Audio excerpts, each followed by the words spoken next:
You've probably already heard about the Huawei ban. Huawei has been blacklisted from working with US companies, including Google, because of apparent security concerns. It's already had a massive effect here in the UK.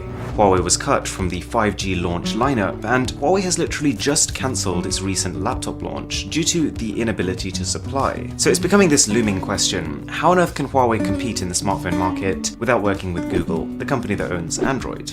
It all starts in a villa in Shenzhen in 2012, where behind closed doors there was a top secret meeting with a group of high-level Huawei executives. They decided there and then that a new proprietary operating system should be built, presumably because the company was growing rapidly at the time and they couldn't let their entire fate rest just on Android's shoulders. Within months, they created a specialized zone inside the company to work on this project, internally known as ArcOS, completely top secret at the time. They even had guards on duty protecting the doors, and any worker there was not allowed to use their personal mobile phone. This was that confidential. And turns out this might well all be about to come in handy. Whilst it hasn't released yet, this operating system is now a very real thing. It's going to be called Hongmeng OS in China and apparently Oak OS in other regions. But the most interesting part is that it could be up to 60% faster than Android. Nonetheless, it's kind of clear that Huawei has been taken by surprise here. Even though they've been working on this project for years, because of how suddenly the ban came into action, it's still not ready. One thing is clear though, the fact that this is now one of their top priorities, and the CEO has even announced that it'll be available as early as fall this year, which coincides with when they might launch the Mate 30 Pro. And don't get me wrong, this whole situation is kind of prickly, but at the same time it's kind of exciting.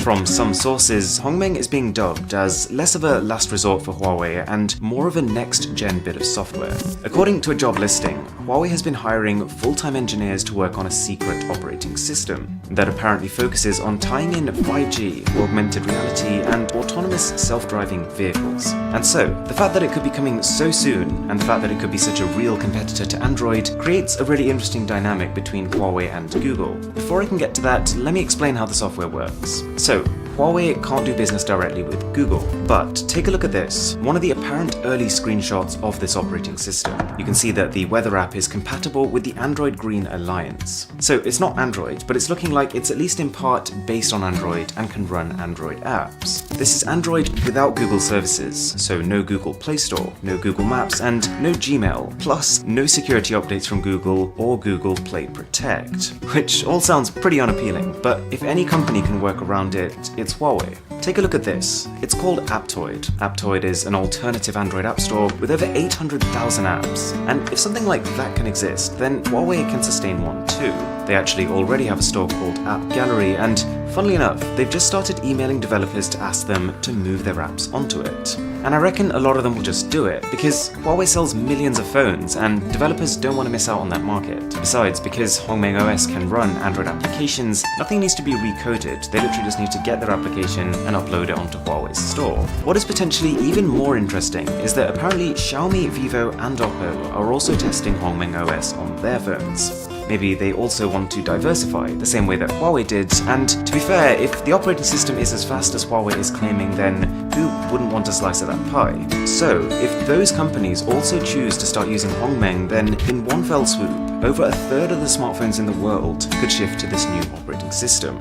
But here's the crux of the complication. Google doesn't want this to happen. Google does not want Huawei to have its own operating system. Google does not want Huawei to have its own store, because this creates fragmentation. As it stands, apart from iOS, Google has an almost complete monopoly on smartphones. Pretty much every single phone runs on Android, and Google makes money from it. It makes money from the Play Store, it makes money every time someone subscribes to Google Play Music, and it makes money from the adverts inside Google Maps. And so, right now, Google is actually trying to convince the US government that instead of actually saving themselves from a security risk by banning Huawei, they'd actually be putting themselves in one. Their logic is that if Huawei starts pumping out devices with a completely new operating system, then these phones would be more vulnerable to malware. They won't have Google's protection in them. Let's say then that you're in the US on your Samsung phone and you send a message to someone in the UK who's on a Huawei phone infected with malware. In that scenario, there's a pretty good chance that your message can be read by any malware on that device. So even without using the Huawei yourself, the security of the whole mobile phone ecosystem could be at risk. That doesn't mean this would be the case, it's just the argument that Google is using to try and stop Huawei.